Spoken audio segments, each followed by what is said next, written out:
السلام علیکم ناظرین، میں ہوں شبیر میر، آپ دیکھ رہے ہیں گلگت ٹی وی۔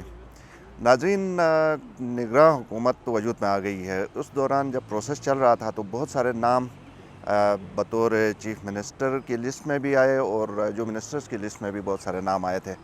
ان میں ایک نام جو چیف منسٹر کی لسٹ میں شامل تھا لیکن وہ چیف منسٹر نہیں بن سکے، آج ہمارے مہمان ہیں، آپ سب کا جانا پہچانا چہرہ ایمان شاہ، سینئر صحافی، گلگت بلتستان تجزیہ نگار۔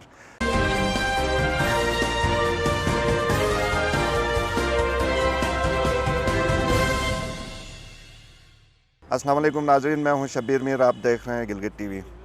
ناظرین، نگراں حکومت وجود میں آ گئی ہے۔ اس دوران جب پروسیس چل رہا تھا تو بہت سارے نام بطور چیف منسٹر کی لسٹ میں بھی آئے اور جو منسٹرز کی لسٹ میں بھی بہت سارے نام آئے تھے۔ ان میں ایک نام جو چیف منسٹر کی لسٹ میں شامل تھا لیکن وہ چیف منسٹر نہیں بن سکے، آج ہمارے مہمان ہیں، آپ سب کا جانا پہچانا چہرہ ایمان شاہ، سینئر صحافی، گلگت بلتستان تجزیہ نگار۔ شاہ صاحب، بہت شکریہ آپ کی آمد کا۔ یہ بتائیں کہ آپ کو تو چیف منسٹر کی لسٹ میں ہم نے خود دیکھا، آپ موجود تھے، لیکن اینڈ اپ جو ہوا، مطلب ہم یہ سب یہ خیال کر رہے تھے کہ کوئی منسٹری ملے گی تو منسٹری بھی نہیں ملی، چیف منسٹری بھی نہیں ملی، سارے لوگوں کی طرف سے یہ چونکہ سوال ہے اس لیے میں آپ سے پوچھتا ہوں۔ شبیر بھائی، ایک تو میں نے یہ آپ کے ساتھ بیٹھ کے میں پروگرام کرتا رہا تو یہ میں نے بہت مس کیا پچھلے مہینے 1.5 مہینے۔ چلو ویلکم بیک۔ یہ باقی چیزیں چلتی رہتی ہیں، لیکن یہ جو ہم کام کر رہے ہیں بیسیکلی جو ہماری صلاحیت ہے اس کے مطابق گلگت بلتستان کے عوام کو کرنٹ افیئرز کے اوپر ایجوکیٹ کر رہے ہوتے ہیں، تو اور اس کا جو فیڈ بیک آ رہا ہے، اور ماشاءاللہ بھی گلگت ٹی وی کا نام چینج کر کے میرے خیال میں اس کو آئی بیکس میڈیا نیٹ ورک کا وہ کر دیا، اور اس کے باقاعدہ بورڈ آف ڈائریکٹرز اور آپ بطور ایم ڈی غالباً نہیں، اس کے آپ کو اور پوری ٹیم کو سب سے پہلے یہ مبارکباد کہ اس چینل نے بہت کم عرصے میں میرے خیال میں وہ جو ہم کہتے ہیں نا ترقی کے منازل جو ہے نا وہ طے کیے ہیں، اور امید رکھتے ہیں باہر ہماری جو انٹریکشن ہوتی ہے لوگوں کے ساتھ، اور خاص کر میں جو اس پروسیس میں رہا پچھلے مہینے 1.5 مہینے میں، اس دوران میری کافی کچھ ظاہر ہے مطلب ایسے لوگوں سے ملاقاتیں ہوئی جو بہت ذمہ دار لوگ تھے، انہوں نے بتایا کہ ہم بہت ریگولرلی اس چینل کو مانیٹر کر رہے ہوتے ہیں، تو یہ ایک بہت بڑی بات ہوتی ہے۔ اور میں یہ اس میں گزارش کروں گا، اور ساتھ ساتھ میں خود بھی چونکہ آپ کی اس ٹیم کا حصہ رہا ہوں، ضرورت پڑنے پہ آپ تجزیے کے لیے بلاتے ہیں، چونکہ میرا تھوڑا بہت ایکسپیرینس ہے گلگت بلتستان کے جو پولیٹیکل، مذہبی، سوشل، میں خود بہت سارے معاملات میں انوالو رہا ہوں، تو اس حوالے سے آپ مجھے بلاتے ہیں، میں کوشش کرتا ہوں فیئر ہو کے میں تجزیہ کروں۔ اور الیکشنز ہیں، ظاہر ہے ان الیکشنز میں گلگت بلتستان کے عوام کی نظریں یہ جو آئی بیکس میڈیا نیٹ ورک ہے اس کے اوپر جو ہے نا وہ لگی ہوئی ہے، اور توقع یہی رکھتے ہیں کہ تمام تر تعصبات سے بالا تر ہو کے، ہاں آپ نیت ٹھیک ہے، آپ تجزیہ اپنا ٹھیک کر رہے ہیں، اور اگر وہ تجزیہ کہیں غلط ہو جاتا ہے تو وہ کوئی بڑی بات نہیں ہے، لیکن آپ نیت خراب کر کے کسی کو ٹیز کرنے کے لیے کچھ کر لیتے ہیں تو شاید وہ میں ابھی آپ کو میں بتاتا ہوں۔ اس میں غالباً یہ ایک پروسیس ہے، اور پہلی مرتبہ دسمبر 2014 میں 2009 سے 2014 تک 5 سال پورے ہو گئے مہدی شاہ حکومت کی، تو Gilgit Baltistan self empowerment and governance order 2009 میں نگراں حکومت کی وہ جو گنجائش رکھی گئی تھی، تو گلگت بلتستان کی تاریخ میں پہلی مرتبہ 11 دسمبر 2014 کو شیر جہان میر صاحب نے بحیثیت کیئر ٹیکر چیف منسٹر حلف اٹھایا تھا، اور اس میں ظاہر ہے ایک طریقہ کار موجود تھا، سٹنگ جو قائد ایوان ہے۔ صحیح شاہ صاحب، انٹرپشن کی معافی، جو اس دفعہ پروسیس میں آپ کو انکلوڈ کیا گیا تھا یہ بھی ظاہر ہے اسی پروسیس کا تھا، تو یہ آئیڈینٹیفائی کس طرح مطلب یہ کیا جاتا ہے کہ مثال کے طور پر آپ کو چیف منسٹر کے لیے اس دوڑ میں شامل کیا جائے، آپ فٹ کینڈیڈیٹ ہیں، کوئی پروسیس ہے؟ اس کا پروسیس یہ ہوتا ہے کہ قائد حزب اختلاف، قائد ایوان، اس میں جو انہوں نے آرڈر 2019 کی ایک شق کو اٹھا کے، چونکہ 18 میں نگراں حکومت کا قیام جو ہے نا وہ کنفیوزڈ تھا، کلیئر نہیں تھا اس میں، اب اس کے لیے سپریم کورٹ آف پاکستان نے ایک آرڈر پاس کیا، اس میں 2 چیزیں آ گئیں، ایک تو آپ کے الیکشن رولز 2017 وہ ایکسٹینڈ ہو گئے، یہاں پہ ان کو یہاں تک وہ توسیع دی گئی، دوسرا اس میں نگراں حکومت کے قیام کے حوالے سے آرڈر 2019 کا آرٹیکل 56 کو اٹھا کے انہوں نے نگراں حکومت کا وہ طریقہ کار وضع کر دیا، جس میں بتایا گیا کہ قائد حزب اختلاف، قائد ایوان اور کسی حد تک وزیر امور کشمیر، اس میں تو کسی حد تک تھا، لیکن اس میں سارا رول پھر وزارت امور کشمیر کا رہا۔ لیکن اس میں قائد اختلاف اور قائد چیف منسٹر اور اپوزیشن لیڈر کو کنسلٹ کرنا تھا۔ سر دیکھیں، ان کو میرے خیال میں نا جس طرح سے قائد ایوان حافظ الرحمان اور قائد حزب اختلاف کیپٹن ریٹائرڈ شفیع نے اس گلگت بلتستان اسمبلی کو مذاق بنایا آخری دنوں میں، یہ ناقابل معافی ہے۔ مذاق اس سینس میں کہ اگر ان سے مشاورت نہیں کی گئی، ان سے پوچھا نہیں گیا، ان سے رائے نہیں لی گئی، تو یہ دونوں مل کے ایک پریس کانفرنس تو کر سکتے تھے۔ اچھا، حافظ الرحمان تو تھریٹس کر دیتا رہا کہ میں جی سپریم کورٹ میں جاؤں گا، انہوں نے سارے رولز ریگولیشنز اور سب کو جو ہے نا پاؤں تلے رون ڈالے، کہاں گئے؟ کیپٹن شفیع کو تو مجھے حیرانگی ہے کہ گلگت بلتستان کی پالیٹکس میں ایسے لوگ آ گئے ہیں، اس کے آپ بیانات اٹھا کے دیکھیں۔ اور چیف منسٹر کے لیے ایک الگ سے لسٹ اس نے دی، اس میں 2-3 نام، آپ ایک نام ایسا بھی ہے، میں ابھی اس کا نام لینا میں مناسب نہیں سمجھتا ہوں، کہ آپ حیران ہوں گے کہ یہ کس طرح کے غیر سنجیدہ لوگ آئے ہیں۔ بہرحال ان سے کوئی مشاورت نہیں کی گئی، ان کو تمام معاملات میں بائی پاس کیا گیا، سارے معاملات ٹیک اوور کیے علی امین گنڈاپور نے اور سیف اللہ نیازی نے۔ حالانکہ یہ مطلب کرنا نہیں سر چاہیے۔ دیکھیے، یہ تو توہین ہے نا سر۔ آپ کا نگراں حکومت جی بی کے آ رہا نا، اسلام آباد سے تو آپ نے کسی کو نہیں بھیجنا ہے، اور جی بی کے جو ذمہ دار لوگ تھے، دو ہی ذمہ دار لوگ ہوتے ہیں اسمبلی کے، اور اس جمہوری پروسیس میں ایک قائد ایوان ہوتا ہے، ایک قائد، دونوں کو انہوں نے کہا یار یہ کوئی کیڑے مکوڑے ہیں، کوئی کیا ہے پوچھ۔ تو شاہ صاحب اسی تناظر میں آپ دیکھیں تو آگے الیکشن پھر کیا فیئر ہوں گے؟ یہ جو اگر اتنے انفلوئنشل ہیں کہ یہاں پہ یہ سارا کچھ کروا سکتے ہیں علی امین گنڈاپور اور جو اس کی ٹیم ہے، تو الیکشن پہ سر دیکھیں، الیکشن میں تو میرے خیال میں جس طرح کی ایکٹیویٹیز ہو رہی ہے نا، میں گزارش کروں گا ویسے ذاتی طور پہ ریاستی اداروں سے بھی اور اسلام آباد میں بیٹھی ہوئی جو بھی حکومت ہے ان سے بھی، کہ ہمارے بارڈرز کے اوپر صورتحال بہت خراب ہے۔ بارڈرز کے اوپر سب کو پتہ ہے، مطلب یہ پورے لداخ کے بیلٹ کے اوپر جس طرح سے انڈیا اور چائنا کے کلیشز ہو رہے ہیں، اس سے پاکستان زیادہ دیر تک جو ہے نا باہر نہیں رہ سکتا ہے، اس کے اثرات ہوں گے۔ اس لیے چاہیے ان کو کہ گلگت بلتستان کے اندر فری اینڈ فیئر الیکشن کروائیں۔ چھوڑ دیجیے، پیپلز پارٹی کو لوگ ووٹ دیتے ہیں، پی ٹی آئی کو دیتے ہیں، پی ایم ایل این کو دیتے ہیں، جمعیت علماء اسلام کو دیتے ہیں، جماعت اسلامی کو دیتے ہیں، اسلامی تحریک پاکستان کو دیتے ہیں، یا آپ کے ایم ڈبلیو ایم کو دیتے ہیں۔ یہ تو عوام کی مرضی۔ اگر اس میں کہیں پہ کوئی دھاندلی، کوئی خرابی نظر آئی، اور خدا نخواستہ گلگت بلتستان کے اندر سے اس دفعہ الیکشنز کے لیے ہر پارٹی نے تیاری کی ہوئی ہے اور بڑے ایگریسو ہیں، ان کے کارکن چارجڈ ہیں، خاص کر پیپلز پارٹی کے کارکن بہت زیادہ چارجڈ ہیں۔ تو اس لیے چاہیے کہ بہتر یہی ہوگا، پاکستان کے مفاد میں یہی ہے کہ فیئر اینڈ فری الیکشنز کروں۔ کہ اداروں کو خود بھی نیوٹرل رہنا چاہیے، اور جو اس طرح کے کام بہت زیادہ اداروں کو یہ چاہیے کہ خدا نخواستہ کوئی نگراں سیٹ اپ سے کوئی منسٹر کوئی اور انٹینشنلی کسی حلقے میں اثر انداز ہو رہا ہے کہ اس کو روکیں، اس کے خلاف کارروائی کریں، کہ کہیں یہ تاثر پیدا نہ ہو کہ جی وفاق میں جو بھی حکومت ہوتی ہے اس کی گلگت بلتستان کے اندر حکومت ہوتی ہے، یا ادارے جو ہے نا یہاں پہ اس کے اندر انٹرفیئر کرتے ہیں۔ یہ ہم اب افورڈ نہیں کر سکتے ہیں۔ ٹھیک ہے، واپس آپ کے چناؤ کی طرف آتے ہیں۔ بے شک آپ چاہیں تو اس کا جواب نہ بھی دیں، آپ کو چیف منسٹر کے عہدے پہ کے لیے مناسب سمجھا گیا، لیکن آپ کو منسٹر بھی نہیں بنایا گیا، تو مایوسی نہیں، اس میں مایوسی اس لیے نہیں ہوئی۔ میں ایک چیز آپ کو بتا دوں، دیکھیں جی بی کی پاپولیشن 15 لاکھ ہے، اس 15 لاکھ میں سے میرا نام چیف منسٹر کے لیے جاتا ہے۔ چلو 19 جون تک تقریباً میرا نام پہلے نمبر پر تھا، 14 سے لے کے 19 ہاتھ کیا۔ میں بتاؤں، نام بتا دوں، بتا دیں اگر آپ۔ میں جب اسلام آباد پہنچا نا، مجھے علی امین گنڈاپور نے ذاتی طور پر کال کیا 2 جون کو۔ اس نے کہا جناب آپ سیف اللہ نیازی اور میں آپ کے ساتھ ایک میٹنگ کرنا چاہتا، آپ اسلام آباد فلاں تاریخ۔ کہا میں بالکل میں اسلام آباد میں آؤں گا۔ تو اگلے دن پھر اس کی کال آئی، پہلے دن واٹس ایپ پہ کال کی انہوں نے، اگلے دن مجھے انہوں نے موبائل نمبر پہ کال کیا۔ پھر اس نے کہا جی آپ کا ٹکٹ وغیرہ ہو؟ میں نے کہا جی ٹکٹ کی آپ فکر نہ کریں، میں اسلام آباد پہنچ جاؤں گا ڈیو ڈیٹ پہ۔ میں اسلام آباد پہنچا، 11 بجے میں جو ایڈمنسٹریٹر ہیں جی بی ہاؤس کے جمال شاہ، اس کے کمرے میں، اس کے آفس میں بیٹھا ہوا تھا، میں اپنے کمرے کی بات کر رہا تھا.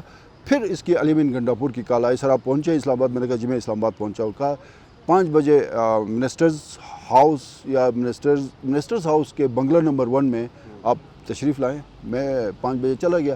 میں جب وہاں پہنچا 2 منٹ کے بعد شاہد اللہ بیگ صاحب بھی وہاں تشریف لائے. تو میں اور وہ گپ شپ کر رہے تھے تو بتایا گیا جی کہ وہ ان کا پی آئی کہا آپ دونوں میں سے کوئی ایک آ جائے وہ میٹنگ کے لیے. میں نے شاہد صاحب کو کہا آپ جائیں. وہ میٹنگ کا میں اندر چلا گیا تو میرے ساتھ ان کی جو ڈائلاگ شروع وہ شروع ہی اسی طرح ہوا ہے. تعارف ہی یہی ہوا. علی امین گنڈا پور صاحب نے کہا جی یہ سر یہ ایمان شاہ صاحب جو ہمارے خلاف کالم لکھ اسٹارٹ یہی ہوا. مزے کی اسٹارٹنگ زبردست. اچھا انہوں نے کس تعارف اس طرح کروایا؟ باقی کوئی 2 تھے نا، سیف اللہ نیازی اور علی امین گنڈا پور تھے، تیسرا تو کوئی تھا ہی نہیں. تیسرا میں تھا. وہ سامنے بیٹھے ہوئے تھے، میں ان کے سامنے. میں نے کہا جی میں پروفیشنل جرنلسٹ ہوں، میں کالم لکھتا ہوں، میں خبریں بناتا ہوں. میں نے کہا جی میں کوشش کرتا ہوں سجیسٹو کالم لکھوں. میں نے کہا جی میں نے آپ کے خلاف بھی لکھے ہیں، میں نے حفیظ کے خلاف بھی لکھے ہیں، میں نے میرے علاقے کا تھا انزا کا میر غضنفر کے خلاف بھی کالم لکھے ہیں. یہ میرا پروفیشن ہے. تو اس میں وہ اسے بلانے سے کہ نہیں شاہ صاحب کوئی مسئلہ نہیں، آگے بڑھے. میں نے کہا آگے بڑھے. یہاں سے بات شروع تھی. یہاں سے میں کٹ کرتا ہوں، آگے کی بات میں نہیں کرتا ہوں. اس کے بعد میں وہاں انٹرویو کے بعد میں واپس آ گیا. واپس آنے کے بعد وہ معاملات چلتے رہے. میں بالکل خاموش.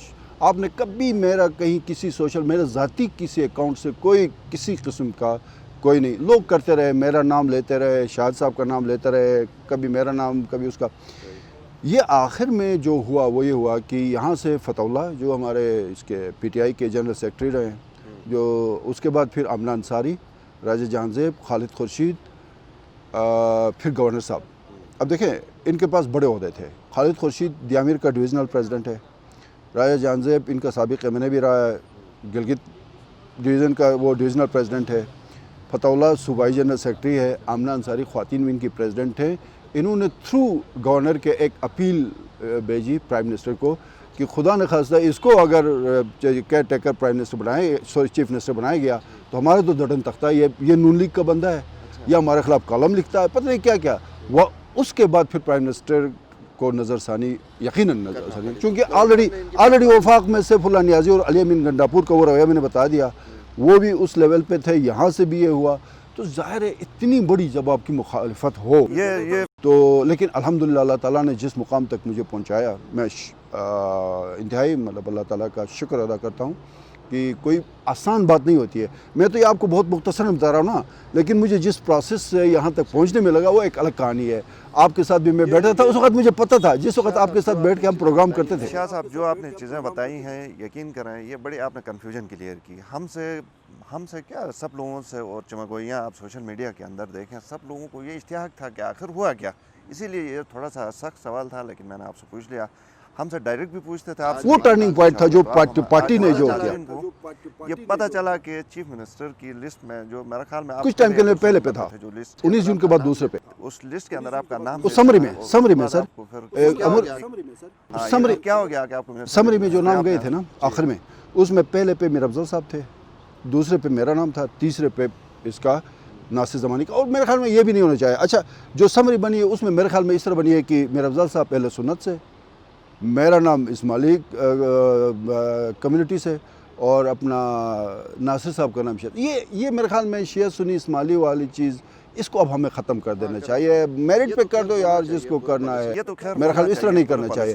اور رہی بات میرے خیال میں منسٹرشپ کی ہوا ہے کہ وہ جب اپروول دی گئی پرائم منسٹر نے اپروول ہو گئی سمری کی جس میں میر افضل صاحب کا ظاہر ہے پہلے نمبر پہ نام تھا، اس کے کوئی گھنٹے کے بعد سوشل میڈیا پہ وہ منسٹرز کے نام چلنے شروع ہو گئے.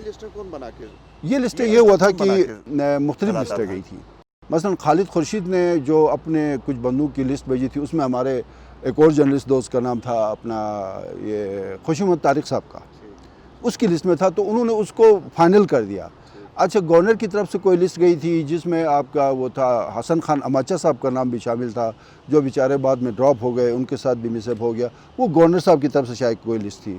پھر علی امین گنڈا پور کی طرف سے ایک لسٹ تھی، اس میں کچھ اور نام تھے، وہ نام چلتے رہے. پھر اگلے دن اخبار میں کیٹو اور پتہ نہیں دوسرے اخبارات میں آ گیا کہ جی میرا نام، آفتاب اسماعیل کا نام، ناصر زمانی اور اماچا کا نام پتہ نہیں یہ فائنل ہو گئے، باقی ان کو اسلام آباد طلب کیا گیا. وہ میں نے کہیں پہ کسی کو یہ شاید میں نے چیف منسٹر میں تو میں شامل تھا، کہیں پہ ذکر نہیں ہوا تھا کہ میں منسٹر بنوں گا یا مجھے منسٹر اگر آپ کو آفر ہو جاتی ہے، اگر آپ کو آفر میرے خیال میں میرے لیے زیادہ آپ مشکل ہو جاتا ہے، اس لیے کہ ایون ہمارا جو پروفیشن ہے آپ کو پتہ ہے کہ پاکستان کی ہسٹری میں مشاہد سے لے کے ارشاد آپ کو پتہ ہے ارشاد احمد حقانی کسی زمانے میں بہت زیادہ پڑھے جاتے تھے، ان کا کالم میرے خیال میں شاید ہی پاکستان میں پالیسی ساز اداروں کا کوئی بھی فرد اس کو نیگلیکٹ نہیں کر سکتا تھا۔ وہ معین قریشی کی حکومت میں نگراں وزیر اعلیٰ رہے 3 مہینے کے لیے، اس کے بعد وہ جو ریٹنگ تھی نا اس کی وہ بہت زیادہ خراب ہو گئی۔ اس کے بعد مشاہد صاحب آپ کو پتہ ہے پاکستان میں بہت زیادہ انفلوئنشل جرنلسٹ ایڈیٹر تھے مسلم اخبار کے، لیکن میں سمجھتا ہوں کہ مشاہد آج بھی کامیاب رہے، وہ پاکستان کی تھنک ٹینک کا حصہ رہے۔